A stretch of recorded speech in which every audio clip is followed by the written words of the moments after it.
I don't know whether it's a good segue, Anthony, but I was talking about, WWE wouldn't get rid of the women's title because of damage to the brand. Well, their global brand manager, Stephanie McMahon, has unexpectedly walked away from most of her duties. And apparently that, is it Nick Khan at WWE? I always get the Khans mixed up. Yes, old mate Nick Khan. Yeah, old mate Nick Khan.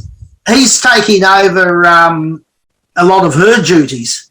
And he seems to be having more and more and more influence there. So is it going to end up being Khan versus Khan? Or are the Khans secretly working behind the scenes to destabilise WWE and get some merger going? I don't know if there's any relationship between them, or if it's just a common surname in Pakistan, but I don't know. There's either that, or with Stephanie moving away, maybe the WWE are actually going to sell. Which there's been rumours about for the last 6 to 8 months. Yeah, well, you have a look at it. Yeah, Vince is near 80. Oh, yeah.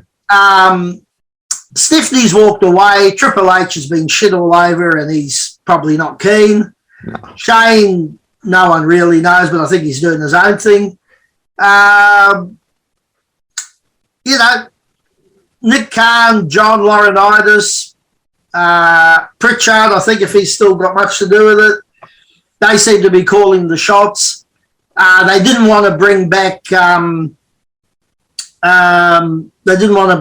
Lexi because they had no story. Creative couldn't come up with a story for it, Alexa Bliss. Yeah.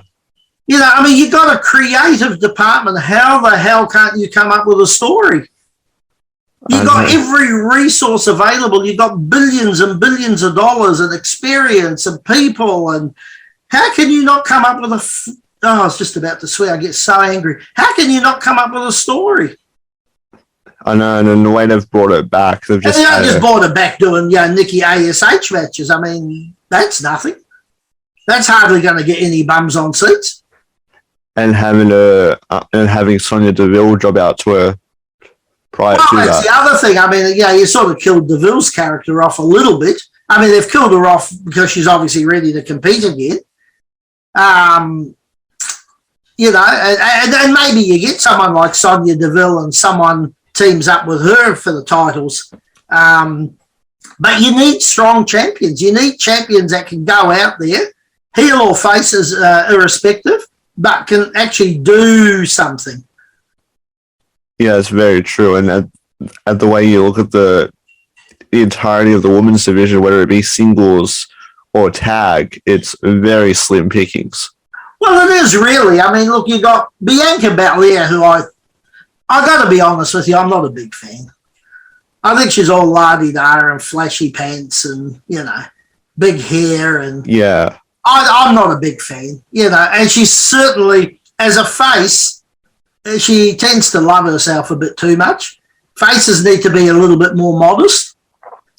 I don't think she's quite got her character right. But anyway, you got her, you got Becky Lynch, you got Asuka.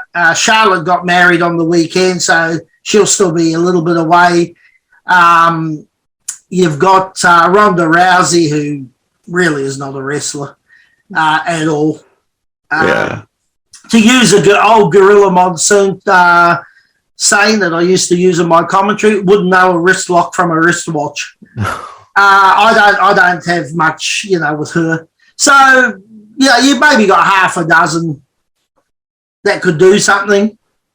Lexi could, but I don't know what they're going to do with it. They don't even know what they're going to do with it. Doudrop, I think they could do something with.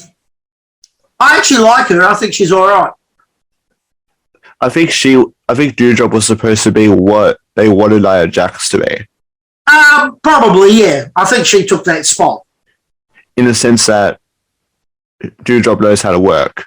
Oh, she's a good worker. I actually quite like her. And I think, can I, again, being old-fashioned, not that I have any problem at all with really perky breasts and nice butt cheeks and all that, but she's a bit of an old-school throwback, to a big burly woman, and you know, she's not quite Heather Feather from back in the day, but I think she's better.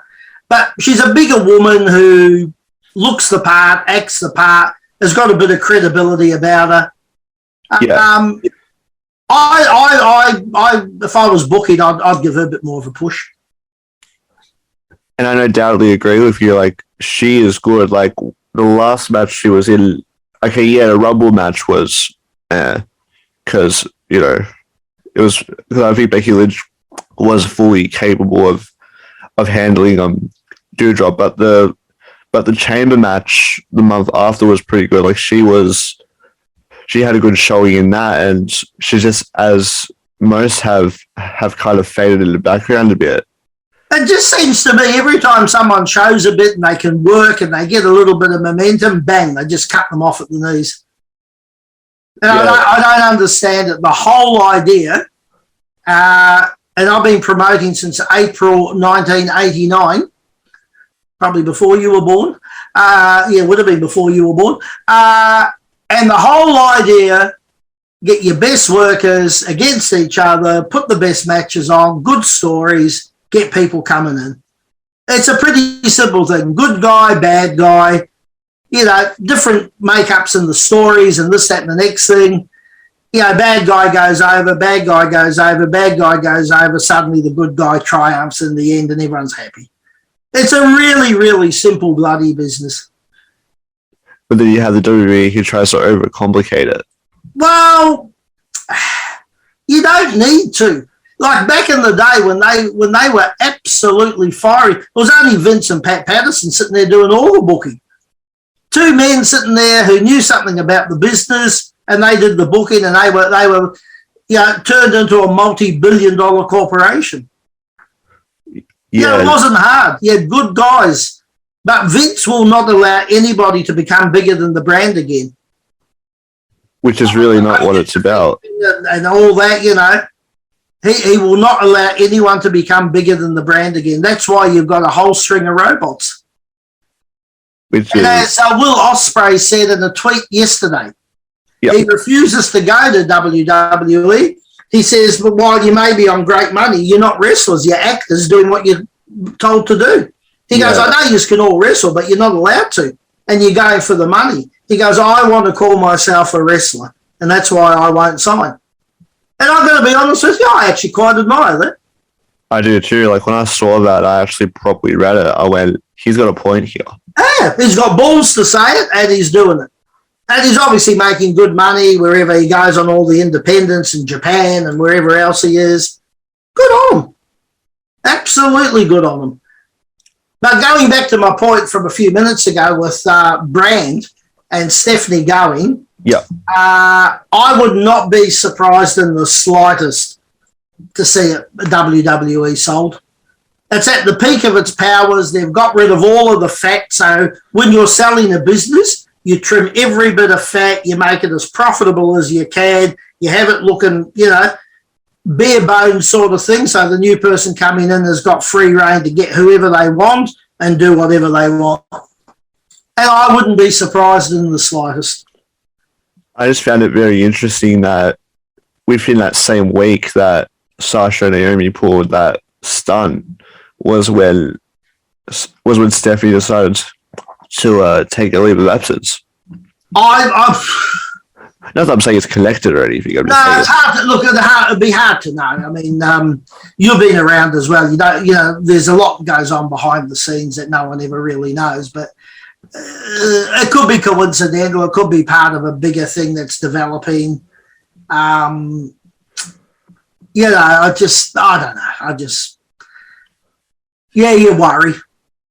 You worry for them. But, you know, it'll be interesting to see what happens.